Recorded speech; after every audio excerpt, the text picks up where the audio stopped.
ആകാശവാണി.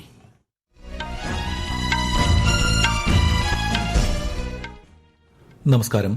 വാർത്തകൾ വായിക്കുന്നത് വിജേഷ്.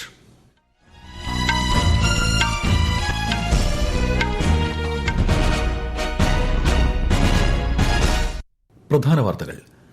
രാഷ്ട്രപതി ദ്രൌപദി മുർമു ഇന്ന് ഒഡീഷ നിയമസഭയെ അഭിസംബോധന ചെയ്യും. പ്രധാനമന്ത്രി നരേന്ദ്രമോദി ഇന്ന് ബഹിരാകാശ സ്റ്റാർട്ടപ്പായ സ്കൈ റൂട്ടിന്റെ ഇൻഫിനിറ്റി ക്യാമ്പസ് ഉദ്ഘാടനം നിർവഹിക്കും. ഇന്ത്യ ഇന്തോനേഷ്യ മൂന്നാമത് പ്രതിരോധ മന്ത്രിതല സംഭാഷണം ഇന്ന് ന്യൂഡൽഹിയിൽ.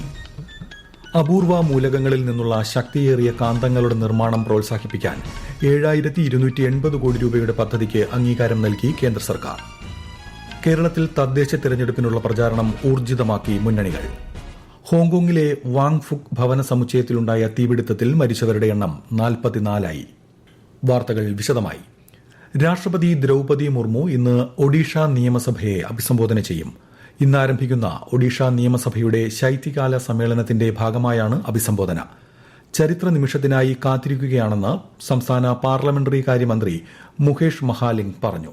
2004 വർഷങ്ങളിൽ ഒഡീഷയിലെ റായ്രംഗ്പൂരിൽ നിന്നുള്ള നിയമസഭാംഗമായിരുന്നു ശ്രീമതി മുർമു. നിയമസഭാംഗമായും മന്ത്രിയായും ഒഡീഷയിൽ സേവനമനുഷ്ഠിച്ച ശ്രീമതി മുർമു ഝാർഖണ്ഡ് ഗവർണറായും ചുമതല നിർവഹിച്ചു. സൈപ്രസ് ജനപ്രതിനിധി സഭാ പ്രസിഡന്റ് അനിറ്റ ദിമിത്രിയോയുടെ നേതൃത്വത്തിലുള്ള പാർലമെന്ററി പ്രതിനിധി സംഘം രാഷ്ട്രപതി ദ്രൌപദി മുർമുവിനെ സന്ദർശിച്ചു. സൈപ്രസുമായുള്ള പങ്കാളിത്തത്തെ ഇന്ത്യ വിലമതിക്കുന്നുവെന്ന് കൂടിക്കാഴ്ചയിൽ രാഷ്ട്രപതി പറഞ്ഞു. സമീപ വർഷങ്ങളിൽ ഇന്ത്യയും സൈപ്രസും തമ്മിലുള്ള രാഷ്ട്രീയ ബന്ധം, സാമ്പത്തിക സഹകരണം, പ്രതിരോധ പങ്കാളിത്തം എന്നിവ കൂടുതൽ ശക്തിപ്പെട്ടതായി അവർ ചൂണ്ടിക്കാട്ടി.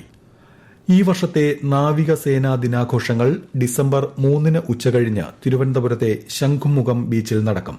രാഷ്ട്രപതി ദ്രൌപദി മുർമു മുഖ്യാതിഥിയാകും. ഡിസംബർ 4 നാവികസേനാ ദിനം. ആഘോഷങ്ങൾക്ക് മുന്നോടിയായി ഈ മാസം 29 ഡിസംബർ 1 ഉച്ചകഴിഞ്ഞ് ശംഖുമുഖം ബീച്ചിൽ ഫുൾ ഡ്രസ് റിഹേഴ്സൽ നടക്കും. ഒരുക്കങ്ങൾ മികച്ച രീതിയിൽ പുരോഗമിക്കുന്നതായി കമോഡോർ വിജു സാമുവൽ പറഞ്ഞു. കൂടുതൽ വിവരങ്ങളുമായി ആകാശവാണി ലേഖകൻ സ്മിതി എം പള്ളുരുത്തി. ഇന്ത്യൻ നാവികസേനയുടെ കരുത്തും പോരാട്ടവീര്യവും ഉയർത്തിക്കാട്ടുന്ന അത്യുജ്വല അഭ്യാസ പ്രകടനങ്ങളാകും ഡിസംബർ 3 ശംഖുമുഖം ബീച്ചിൽ നിന്ന് വീക്ഷിക്കാനാവുക. രാഷ്ട്രപതി ദ്രൌപദി മുർമു മുഖ്യാതിഥിയാകും. നാവികസേനാ മേധാവി അഡ്മിറൽ ദിനേശ് കെ ത്രിപാഠി ചടങ്ങുകൾക്ക് ആതിഥേയത്വം വഹിക്കും. നാവികസേനയുടെ യുദ്ധക്കപ്പലുകൾ അടക്കമുള്ള സന്നാഹങ്ങളുടെ പ്രകടനമാവും ഇവിടെ നടക്കുക. പ്രമുഖ നാവിക കേന്ദ്രങ്ങൾക്ക് പുറത്ത് നാവിക ദിനാഘോഷങ്ങൾ സംഘടിപ്പിക്കാനുള്ള തീരുമാനത്തിന്റെ ഭാഗമായിട്ടാണ് ഇത്തവണ തിരുവനന്തപുരത്ത് പരിപാടികൾ സംഘടിപ്പിക്കുന്നത്. പ്രധാനമന്ത്രി നരേന്ദ്രമോദി ഇന്ന് ഇന്ത്യൻ ബഹിരാകാശ സ്റ്റാർട്ടപ്പായ സ്കൈ റൂട്ടിന്റെ ഇൻഫിനിറ്റി ക്യാമ്പസ് വീഡിയോ കോൺഫറൻസിംഗിലൂടെ ഉദ്ഘാടനം ചെയ്യും. ഉപഗ്രഹങ്ങളെ ഭ്രമണപഥത്തിലെത്തിക്കാനുള്ള സ്കൈ റൂട്ടിന്റെ ആദ്യത്തെ ഓർബിറ്റൽ റോക്കറ്റായ വിക്രം 1 പ്രധാനമന്ത്രി അനാച്ഛാദനം ചെയ്യും. ISRO മുൻ ശാസ്ത്രജ്ഞരായ പവൻ ചന്ദന, ഭാരത് താഖ എന്നിവർ ചേർന്ന് ഹൈദരാബാദിലാണ് സ്വകാര്യ ബഹിരാകാശ കമ്പനിയായ സ്കൈ റൂട്ട് സ്ഥാപിച്ചത്. 2002 നവംബറിൽ സബ് ഓർബിറ്റൽ റോക്കറ്റായ വിക്രം S വിക്ഷേപിച്ചുകൊണ്ട് സ്കൈ റൂട്ട് ബഹിരാകാശത്തേക്ക് റോക്കറ്റ് വിക്ഷേപിക്കുന്ന ആദ്യത്തെ ഇന്ത്യൻ സ്വകാര്യ കമ്പനിയായി.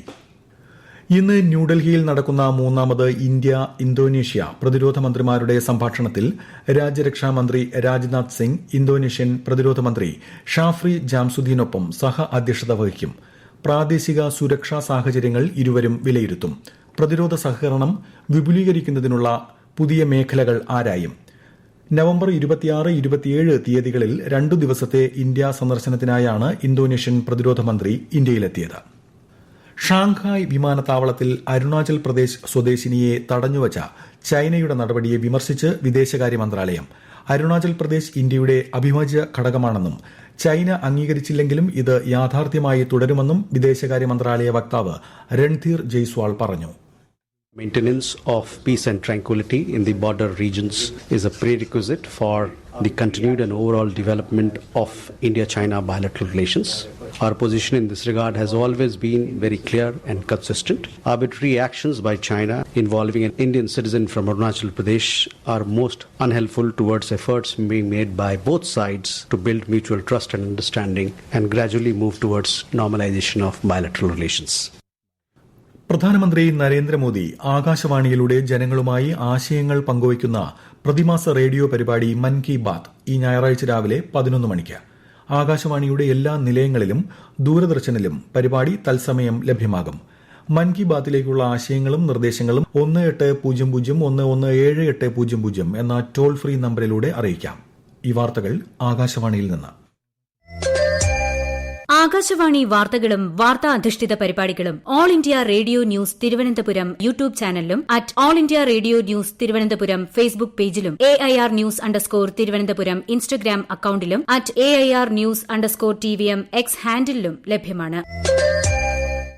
വോട്ടർ പട്ടിക തീവ്ര പരിഷ്കരണത്തിന്റെ രണ്ടാം ഘട്ടത്തിലൂടെ ഇതുവരെ 50,54 ലക്ഷത്തിലധികം എന്യൂമറേഷൻ ഫോമുകൾ വിതരണം ചെയ്തതായി കേന്ദ്ര തെരഞ്ഞെടുപ്പ് കമ്മീഷൻ.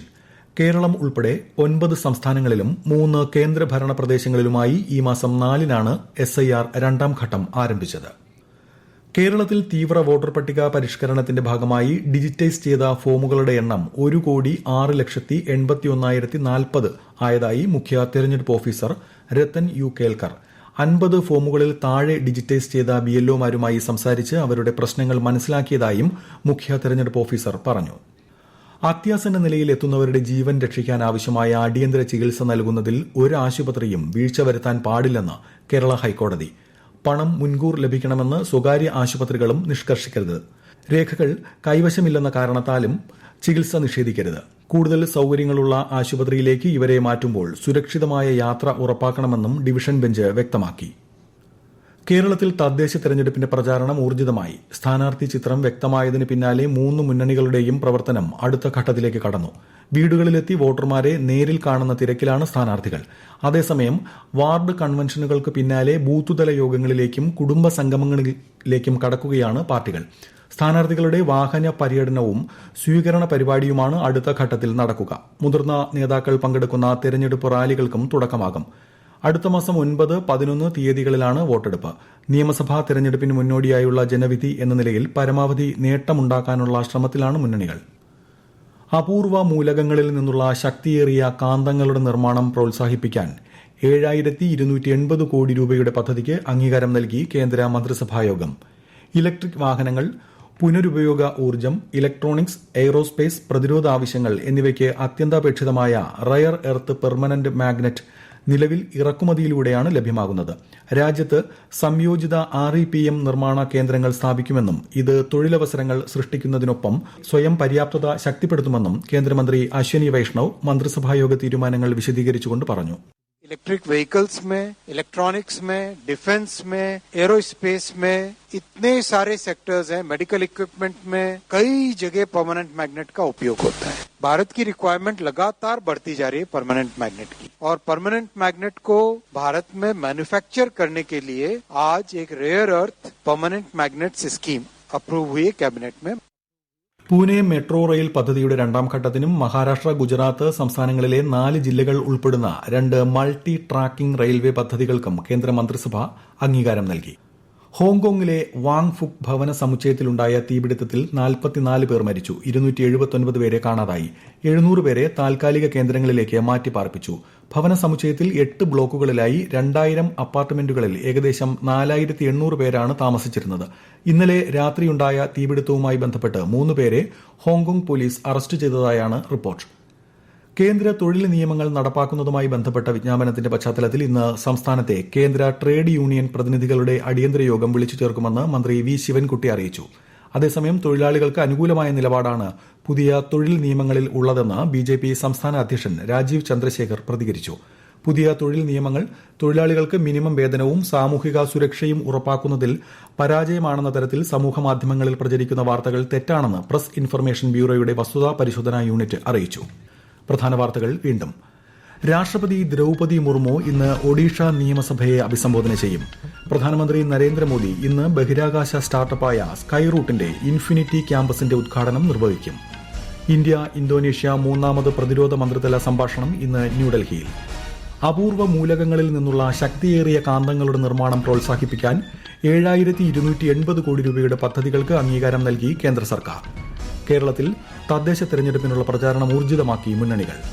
ഹോങ്കോങ്ങിലെ വാങ് ഫുക് ഭവന സമുച്ചയത്തിലുണ്ടായ തീപിടുത്തത്തിൽ മരിച്ചവരുടെ എണ്ണം 44 വാർത്തകൾ കഴിഞ്ഞു. അടുത്ത വാർത്താ പ്രക്ഷേപണം ഉച്ചയ്ക്ക് 12:30.